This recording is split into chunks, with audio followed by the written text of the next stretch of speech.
For the first time in, so long, so many months, the New England Patriots are back in the playoffs. And the Cleveland Browns are in the playoffs for the first time since 2002, but nobody cares.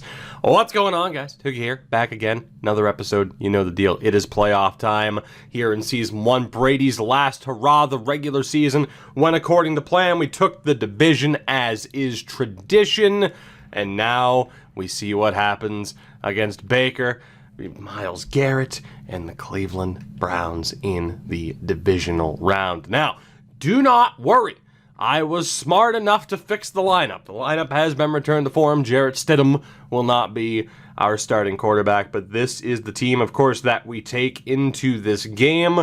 The one real downside right now, of course, is the injury to James White. He will be back for the Super Bowl if/when we make it. Am I overconfident? Maybe. Possibly. Potentially. Good old Harry as well. People tell me it's Unkeel. I don't make the rules on how to spell it. That's like J-Hap in baseball being like, well, it's J-A. It's J. It's like, no, that's J-A, buddy. I don't make the rules. Tom's not like my name's Tom. No, your name's Tom. That's just how it works. There's no A's in there. You say the name as it's spelled. If someone's parents drop the ball, hey, not on me. Regardless, Keel Harry, I'm happy to have you here. You're going to be a very big part of this series. We're going to turn you into not the next Randy Moss, the first Harry. That is the game plan. And defensively, some people calling out the defense saying we don't have game changers. Gilmore, man. The McCourties. And Donta Hightower. But we don't have game changers on defense.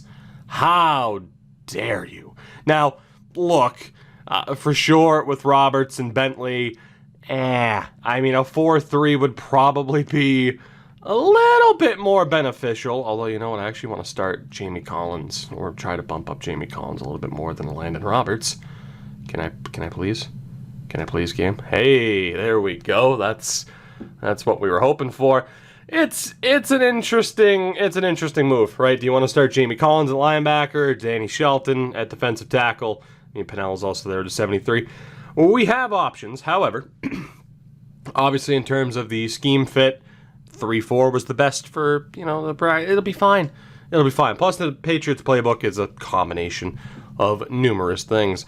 So we know our team heading into this. We are fairly healthy. Edelman's back. But the question is, what are we going up against? What do the Browns look like at this point at the end of Season 1? Baker is an 85. 85 overall at this point. Kareem Hunt at a 91. Of course, Nick Chubb also there. And Duke Johnson. So, that's lovely. Fullback-wise, we have the advantage. But wideout-wise, OBJ at a 96. Jarvis Landry at an 85. It's a little bit scary. Tight end-wise, and Njoku's there, which is also a little bit scary. I mean, I think we know. Just offensively, they're very well-rounded. Greg Robinson's a bit weak on the O-line. Batonio's amazing. Treader's really good. Corbett is okay. And Hubbard, So if we can exploit that right-hand side, we'll be looking pretty good. And defensively, Vernon is there at an 82. And the one that I'm worried about, Myles Garrett. Because how can you not be worried about Myles Garrett? Sheldon Richardson also there as well. Larry Ogunjobi, of course. Linebacker-wise, Avery at a 77, Schubert at an 80, and Kirksey at a 76, so not the greatest, but not bad.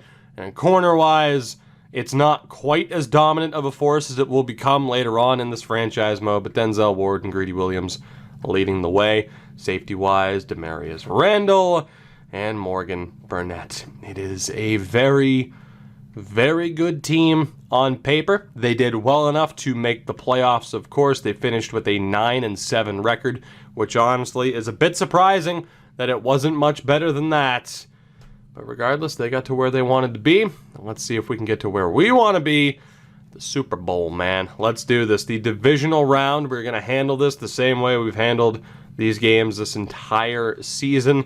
Obviously, in terms of X factors, we have Brady and Gilmore, Edelman and Michelle with, the superstar abilities. The Browns, though, the slight edge. And I mean, to have major game changers on both sides of the ball We do have the higher overall rating by 6, which is honestly a bit surprising that it's that high. But we should be able to get the win here. I'd like to think. But the sim is a different animal this year when you have game changers like they do with OBJ, with Myles Garrett. It's not a guarantee. It's all I will say. It is far from a guarantee. But damn it, it's playoff time. This is what we have been working towards the entire season. We knew this was Brady's last hurrah. Odds are next season there won't be as much playing because we might be wanting to lose some games here and there depending on how bad it gets. It is a snowy afternoon. A snowy afternoon at Foxborough. Not many people preparing, man. Come on, break out the sleeves, Danny. Break out the sleeves. All right, you know what? We've seen the buildup. We've seen we'll live the buildup. We'll experience the buildup. Where is Tom? Is he still sitting in whatever cryogenic chamber allows? Look at him. He's not even wearing a helmet. No fear. No fear. He's not even wearing a helmet. Unbelievable. Tebowing on the sidelines like it's 2012. Let's do this, man. Playoff time. Completely skipped it, but we know who's in the other matchup. Let's see what we can do here. Your defense needs your help. Yeah, you don't say, but let's see if they can hold on here. They cannot. Touchdown Browns to start things off. We respond with a touchdown of our own. Let's get to the end of the first quarter. Cleveland with a 14-7 lead, scoring on their first 2 drives. Antonio Callaway, a 19-yard touchdown pass. We responded with a 4-yard touchdown pass to Demaryius Thomas, and ultimately they drive down for a 5-yard touchdown pass to Kareem Hunt. So Cleveland with the early edge. Let's go to the half. 14-10. Still 14-10. Make that 14-13. And that'll be the score. Cleveland with the 1-point lead at the half. We might not be needed here. Let's see if we can hold on through the third quarter, get back into this game. We do strike to begin the half. Cleveland with a field goal in response, and they are threatening to score again. 21-17. Big 3rd and 4 coming up here. It was a Sony Michel touchdown from the goal line. Let's see if Cleveland can strike here, because there is a decent chance of it being a pretty damn big play for them. Let's see. We need a stop. Play action from Baker. Throw out to the left. They are going to be short. Mayfield now 18 of 22, but Njoku couldn't get over the line. Hightower. I saw the hair and I saw a 4, and I'm like, is that a 5 or a 2? It was a 5. Donta Hightower was there. That should force. They're not going for the field goal. They're going for it on 4th and 2.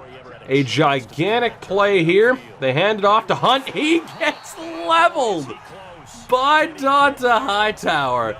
Take the field goal in New England in the playoffs. What are you thinking? Oh, Cleveland, you done goofed. Well, did I not say change of possession? It's still going, huh? All right, well, screw it. We'll see the first play of this drive. Brady, quick throw out to the left. Shakes off a tackle, jukes out of bounds, gets back to the yard of scrimmage. At least it counted as a rush from Thomas. We'll see what we can do on this drive here. Hopefully we can accomplish something. We can't. So 11.5 left. We are up by 4. Ryan Allen on the punt. Feels bad, man. He has left New England, and Cleveland marches down and gets the touchdown. 8:55 left. We're down by 3. A 5-yard touchdown pass to Callaway. We're going to see what the offense can do here, but if they fail, this could be problematic. And they did fail. 7:16 left. We pinned them at the 7. We really need a stop here. They get good yardage, 9 yards to Njoku. They lose a bit there. Huge 3rd and 3.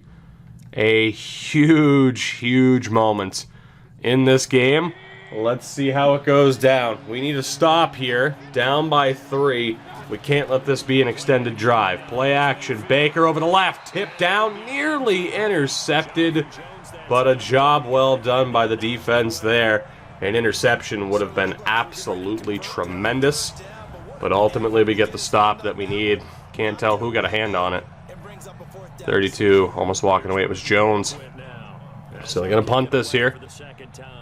And we'll see. I mean, ideally, I wouldn't have to jump in at all. Is that going to be returnable? It is. Edelman jukes 2 defenders. Cuts back into the middle. Not bad. Thought he was going to stick to the outside. So ball at the 44. 5:58 left. Let's see what we can do here. First down, nothing happens. Second down, big pickup for Edelman, 14 yards. We're at the 42. Next play, we're up to the 35. Edelman for another 7. 3 straight completions to Julian Edelman. We're at the 26. Let's see if the offense can cap this off. Great drive thus far. Brady and Edelman connecting. And here we go. Brady drops back, throws to his left. They ran the screen. It did not work. Kirksey stops that one. It's a pickup of 1. At the 25, 4 minutes left, down by 3. Brady looking, throwing, easy completion up to the 10. And things are looking good. A perfect 3 for 3 in terms of walking away with points from the red zone in this game. Thomas's 8th reception. Here we go. Can the team get the job done on their own without me having to step in? Brady, the handoff to Michelle. He goes nowhere. Back to the line.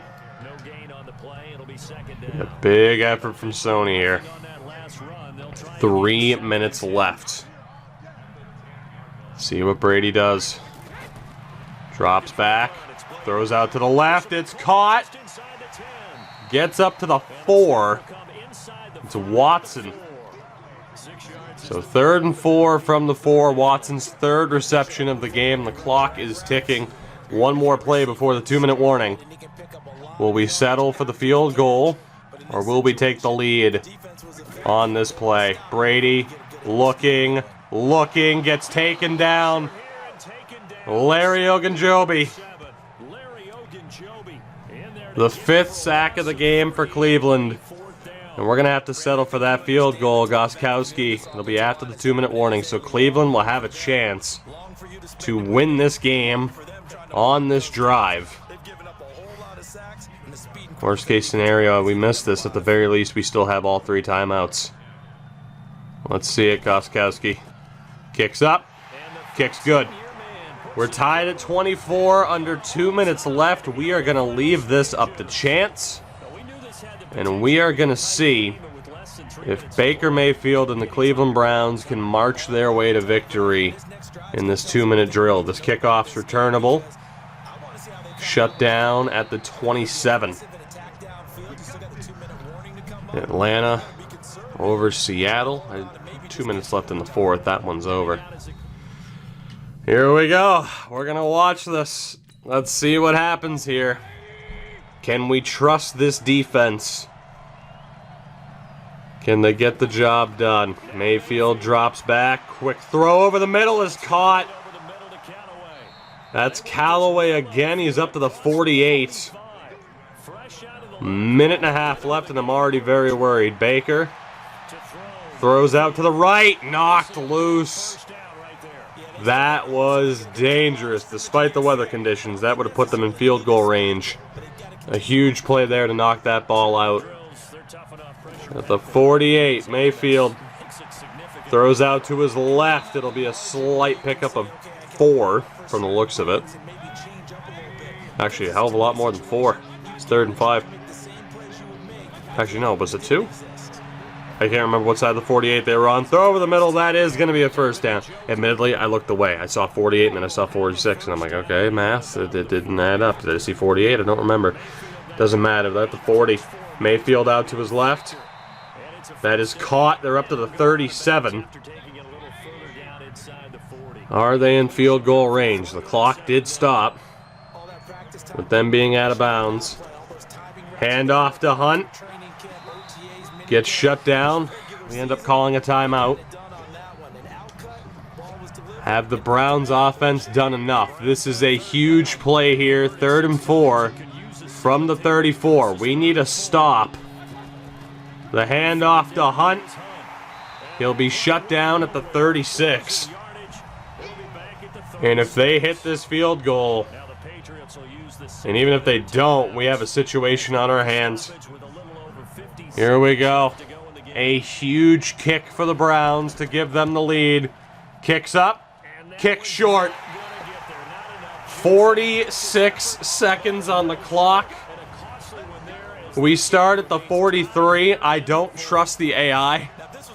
You guys said you're cool with me taking a little bit of control in this season. I don't trust the AI. If you've watched, me play Madden on stream, or if you've played it at all this year, you will know how bad the AI is when it comes to clock management. They are absolutely horrific. So, as such, we will look to hit Watson or maybe find somebody on the wheel route here. Hell of a job by Watson. It should stop the clock. It doesn't. We're going to go hurry up here. Just got to get in the field goal range. We have timeouts. Edelman gets it knocked loose. 22 seconds left. I don't know if I want to go. Let's go with Dorsett over the middle. Triple over the middle. I missed my window. Oh, that was such a risk. I thought that was going to be picked. Wait it out. Wait it out. Timeout. I cannot believe that defender didn't pick that off. All right. Well, they're gonna ice me for sure. Yeah. Oh my God. Well, let's see. I've botched kicks before. You have no idea how much I want to just let the AI kick this for me. But I'm a man. Steven Gostkowski. You thought I missed it, didn't you? Oh, don't worry, I did too. Freddie Kitchens, I am so sorry, son. But the difference is my kicker can make it. Yours couldn't cut the mustard. The Patriots survive a scare against the Browns again. They make it to the playoffs for the first time in 17 years. And they fall short off of a missed field goal. It's a 27-24 win for the Patriots. A ridiculous throw by the ageless wonder Tom Brady. A successful field goal. Baker had one hell of a game in the snow in Foxborough compared to Brady. But ultimately we get it done. The pressure that clearly got to him. Julian Edelman, hell of a job. Thomas, hell of a job. The O-line struggled, which is not surprising. Kyle Van Noy with 16 tackles. 2 for a loss. We did a good job getting to Mayfield as well. Gostkowski, 4 for 4, including a 57-yarder. Austin Siebert, I think it's Siebert, missed 2. He was 1 of 3, and that's the difference. A rookie kicker for the Browns was ultimately where this game was decided. It was decided upon his shoulders. And unfortunately, again, he just couldn't live up to the pressure at this point. We know Cleveland is going to be ridiculous. They always end up being ridiculous. But it's not their time yet. We move on to yet another AFC Championship game. And will it be against our rivals, the Steelers? Or will it be against the Chiefs? And we have our answer. Chiefs, Patriots, again. 3 p.m. at Gillette, and the winner goes to the Super Bowl. It is the Bears and the Rams on the other side. So Bears and Rams, Chiefs and Patriots, and there isn't too much to do. There isn't too much to say. Let's take a look at that Chiefs lineup and see what we're dealing with. We make it past Myles Garrett, but can we make it past Patrick Mahomes? A 98. A 98 overall at this point. We won't debate whether or not that might be a little bit high or excessive. Chad Henne, put him in. Running back wise, Damian Williams is an 81. Carlos Hyde is the second string option. And wide-out-wise, Tyreek Hill, Sammy Watkins. That's going to be tough to deal with. Tight end-wise, of course, Travis Kelce, a 96. And the O-line, Eric Fisher, 75. Cameron Irving, a bit of a weak point. Spencer Long, a bit of a weak point. DuVernay, Tardif, all right. And Schwartz, not too bad. So, again, if we can focus primarily on that left-hand side, especially on the rush, we're going to be okay. Alex Okafor, Frank Clark at an 83. Chris Jones, Derek Ndadi. I guess it would be. Well, I don't know. I don't know how to say his name. There you go. I'll admit it. Damian Wilson is a linebacker next to Darren Lee. Anthony Hitchens. I mean, linebacker-wise, we're looking okay. Kendall Fuller at corner, though. It's a major game changer. And then Thornhill at safety next to the Honey Badger himself. So, in terms of how we match up, I still like our odds. We were better in the regular season. We've witnessed this matchup in the playoffs before. It's just a matter of what Madden thinks. At this point, pretty much. We have a 3 overall point advantage in terms of X factors. Mahomes and Kelce, obviously, and then Schwartz on the O-line with secure protector on the O-line. It is the AFC Championship game. We are 1 win away from having the opportunity to send Tom Brady off in grand fashion. The best way you could possibly hope to. Granted, he's had numerous chances to walk away already as, king of the mountain, and he's refused to do so. But he is so close to yet another ring to number 7. It's just whether or not we can beat the Chiefs. We have that scare against the Browns. It takes a missed field goal and a barely made kick of our own to pull that off. Can we beat the Chiefs? Difference is this time we have home turf. Can we make the most of it? Another snowy day. It is just perpetually snowing in Foxborough from now on. Nothing else but snow. Oh, God. Rocking the 99, the Gretzky of football. Can we beat the Chiefs? Do we have what it takes? Can we accomplish our goal of going to the Super Bowl here in Season 1? We're 1 win away from having a chance to do it. Tom Brady, who needs a helmet? Fearless leader. Let's do this. It's time. As per usual, we will sim ahead. And we got a field goal on the opening drive. The Chiefs respond with one of their own. There was a turnover there as well. I want to see what that was. It was an interception from Breland. And a chance for the Chiefs to take advantage. And they do, at least with a field goal, 6-3. Let's go to the half. Still 6-3 here. A battle of the defenses. A late surge, though, to close out the half. 10-6 Patriots. That was a defensive battle and a half. Ryan Izzo, an 11-yard pickup. And then you see just the short yardage plays at the end. A 2-yard touchdown pass to Sony Michel with 12 seconds left. Oh, actually, I guess it would have been 2 from when Gostkowski hit the extra point. 10-6. A defensive battle thus far. Amazing that we've been able to hold that offense to just 6 points. Let's see what we're dealing with as we approach the 4th.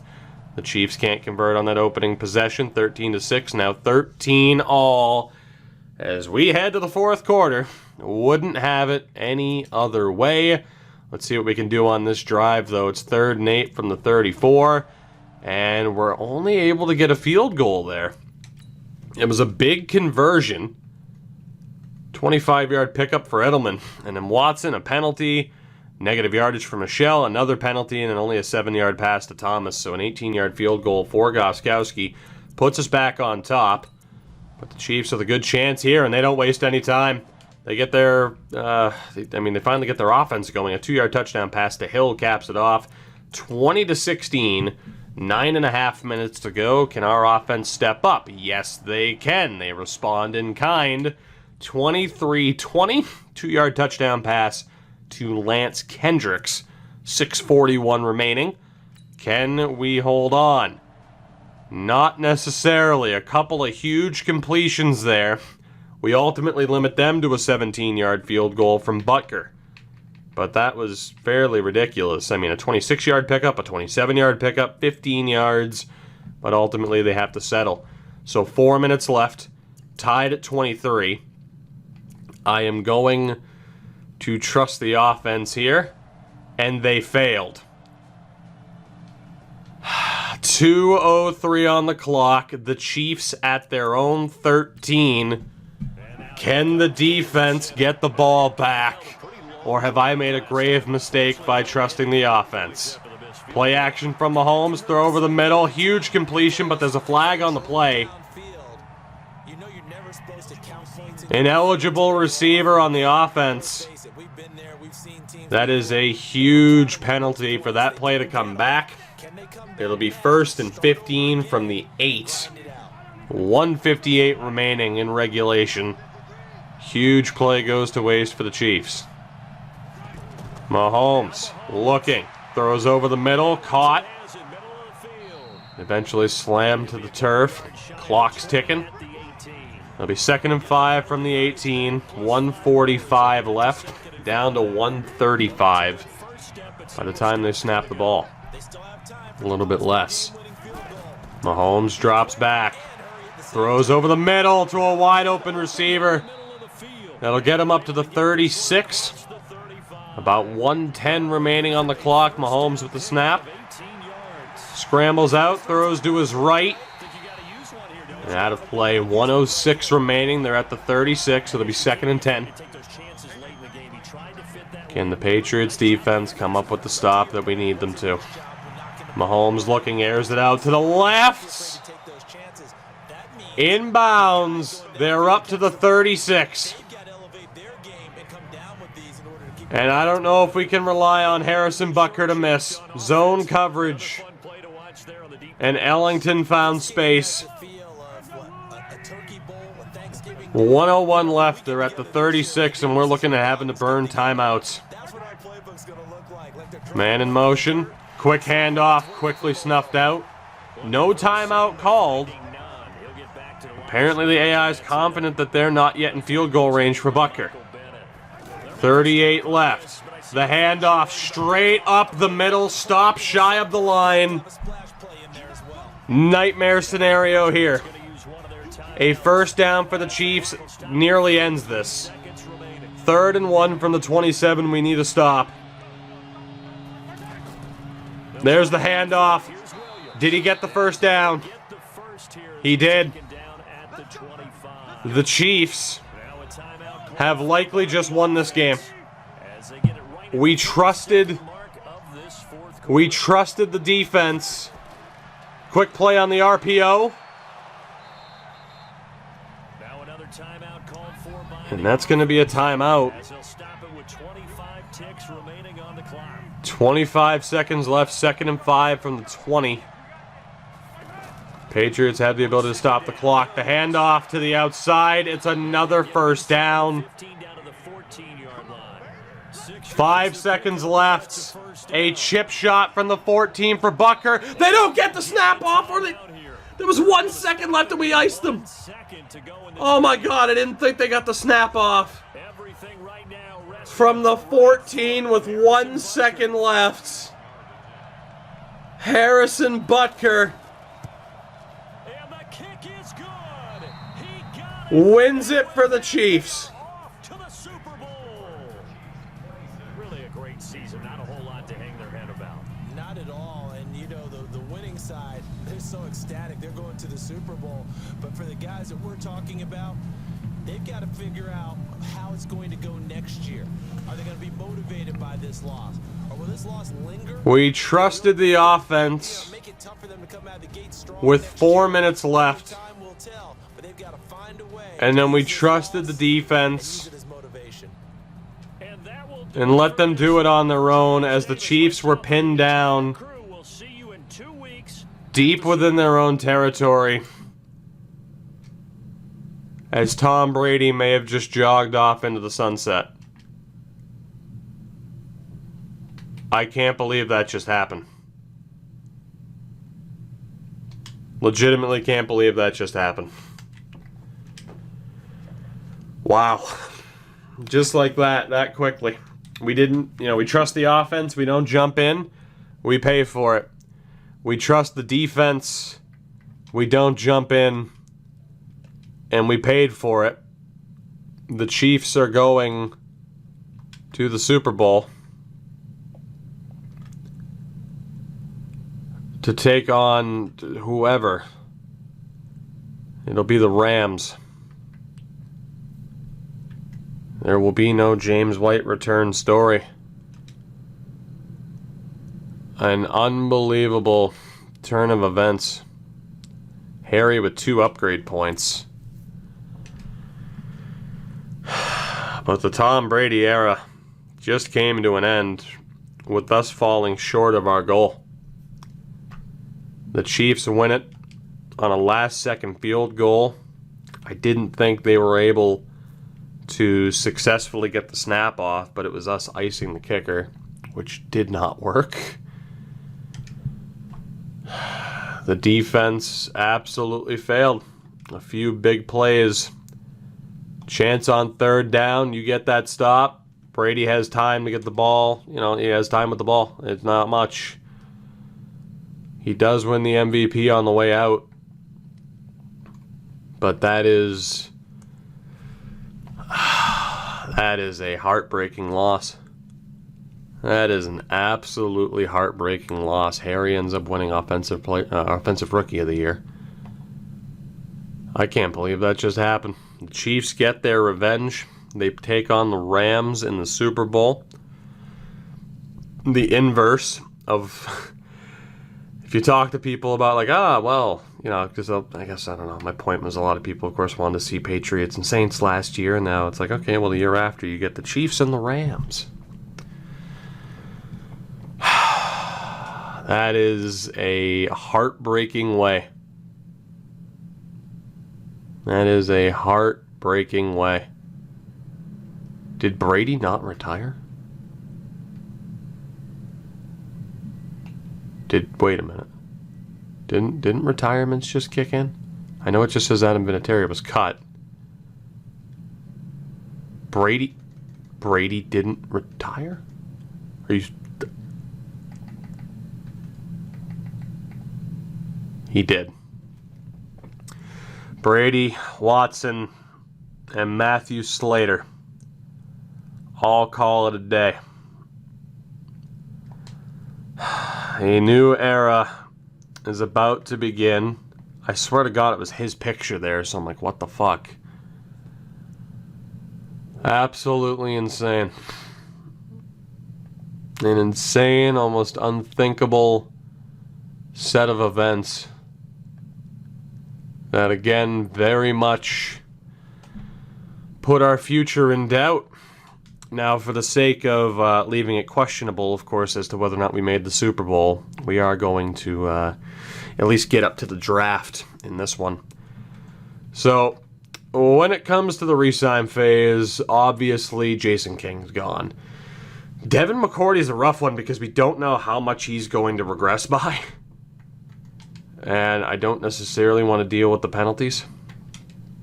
If we were ultimately to say, like, oh, okay, well, shit, we don't really want him. And obviously right now, money is a very big thing for us.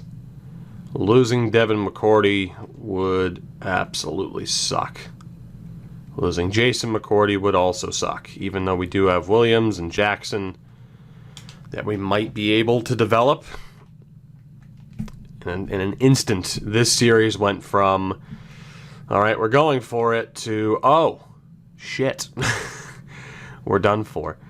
So at the very least, Joe Thuney needs to come back. He needs to come back. He should accept that offer, right? Perfect. So we keep a strong member of the O-line. Josh Gordon, I'm not sure of. Demaryius Thomas has already dropped. He's down to a 77 at 32 years old. We know that we're going to let Demaryius Thomas go. That is a guarantee. Just out of necessity, we need to keep Devin McCourty. Because he's going to be better than anybody that we're able to sign. So we have the money. He apparently doesn't want to stay. I'll probably send an offer out to him in free agency because I really don't want to use the franchise tag unless I have to. Josh Gordon at 29 is an interesting case where, I mean, wide receiver-wise, we're at least looking okay. Edelman's still here. We'd have Harry and Dorsett. If we keep Gordon, he's the third option at best, which isn't bad, I suppose. But I'm worried that, okay, once he hits 30, you know, how much is he going to drop by? And is that where we want to spend money right now? Is that where we want to spend money right now? He wants a 3-year deal. The cap hit's not that bad. We're probably going to let Josh Gordon go. We will explore other options. So, of course, we know that King's gone, Gordon's gone, Thomas is gone. Kyle Van Noy is an interesting one at linebacker. And I got to be honest, I'm so tempted to pretty much let all of these guys go and open them up to, you know, the free agent market and just figuring it out from there. You know, that way we can explore all of our options and see exactly what we want to do. So that's a risk too, because we did develop Philip Dorsett this year. I'm not saying he's not coming back, but I think right now, to play it safe, we're going to let everybody go. We're going to see who else is out there on the free agent market, and we're going to take it from there. So we're going to be a little bit conservative with the money here. We have $62 million to work with. And Melvin Gordon's a free agent. Jesus. So quarterback-wise, I know a lot of people want me to bring Jacoby Brissett back. And I understand why. A lot of times he'll actually end up with that X factor out of nowhere.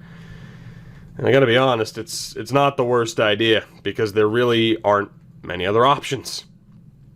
Now, the Saints do have a pretty damn big offer out there.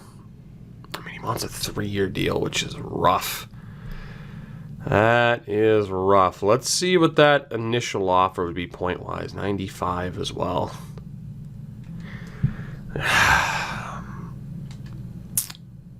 I'm not sure if I want to go for Brissett or not, because there might be a quarterback who might be able to develop a little bit better than him. I get the point of bringing Brissett back, but I just don't know.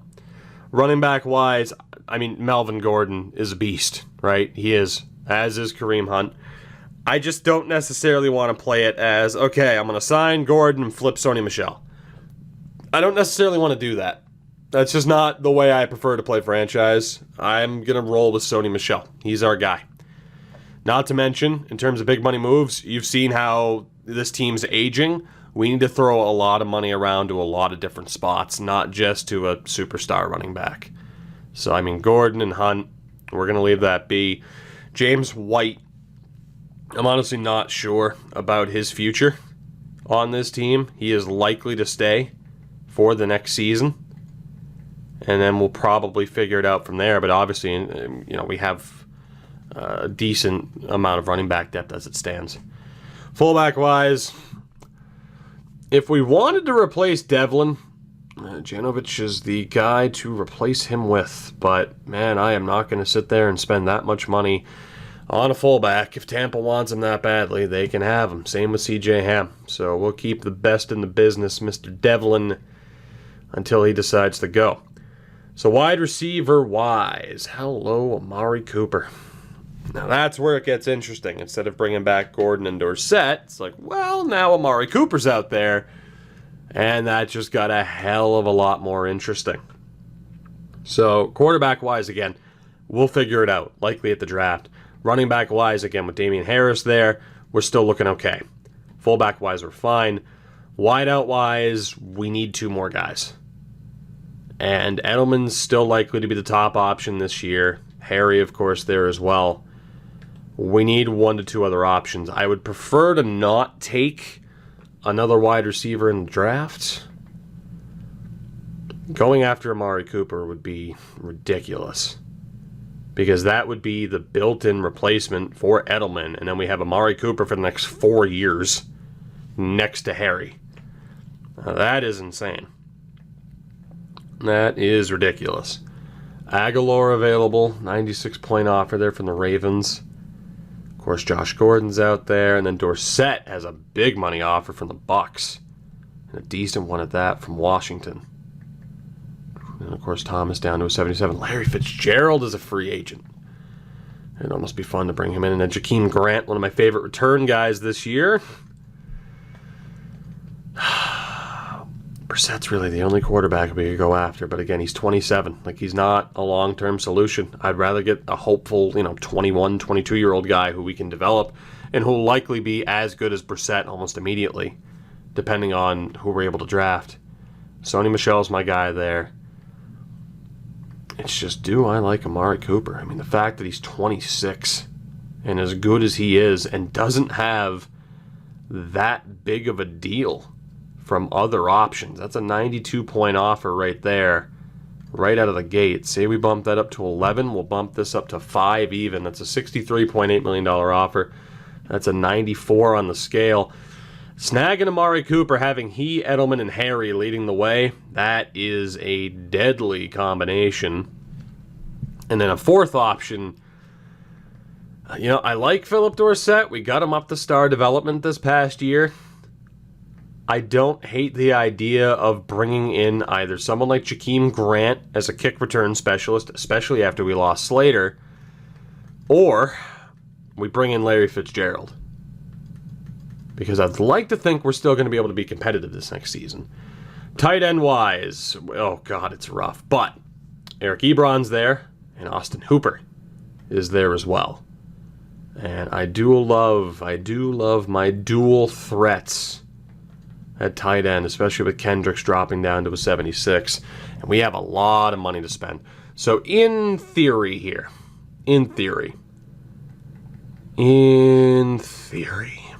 what if we go for Larry Fitzgerald? Let's just explore a little bit here, shall we? Let's say we go for Larry Fitzgerald. I'm gonna lower that money total just, okay, that was a little bit more than a little bit. That's down to an 81.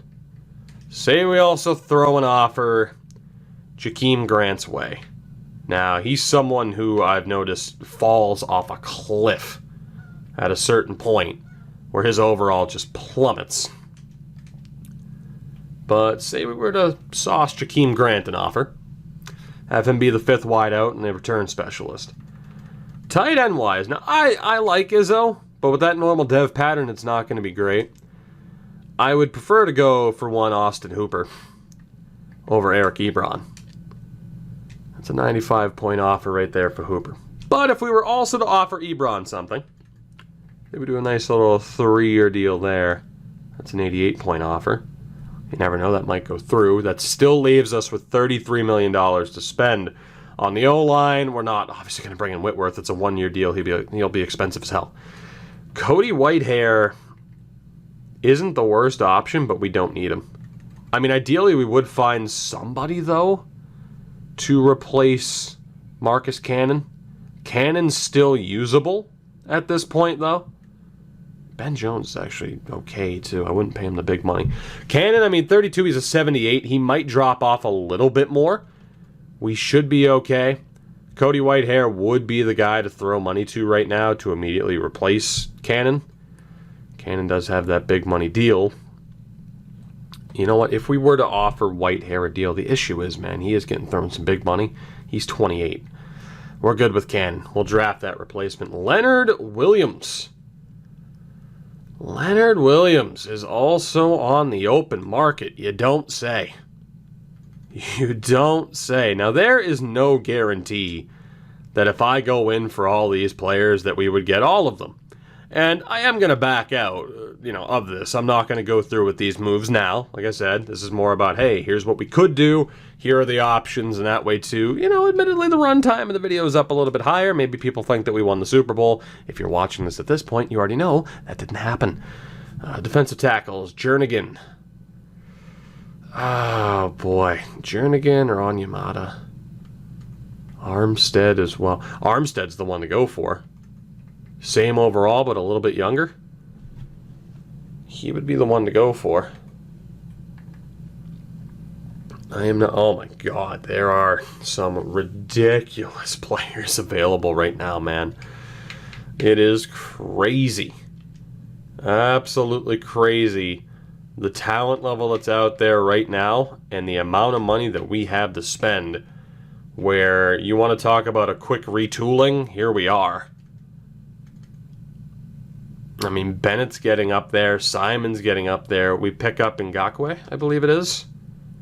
And I mean, we're just laughing. We are laughing to the bank. Especially, too, if we were to outbid Buffalo for his services. I mean, the goal of this, you know, we have that choice. Do we want to kind of take a slow and steady approach, or do we want to kind of prop up this team a little bit with free agents while we still have a decent core? Aaron Lynch, I wouldn't mind bringing back Kyle Van Noy, but Lynch is younger and a little bit better at this point. Middle linebacker, Jesus. Now, I've used Miles Jack in Twitch series, and he is unbelievable. He is so good. If I were to send Miles Jack an offer, that still has us at $8 million. A little bit more than that. At least that's what it was saying. So the fact that we could send an offer, let's just say we pen an offer here for Aaron Lynch, right? We get Aaron Lynch. We get Miles Jack, ideally.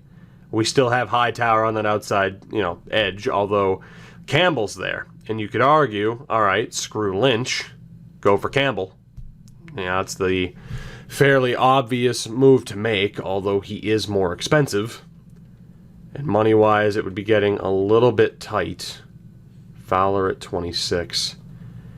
And then, Jesus, Kendall Fuller's available. Devin McCourty is available. There would be some ridiculous money moves to make here.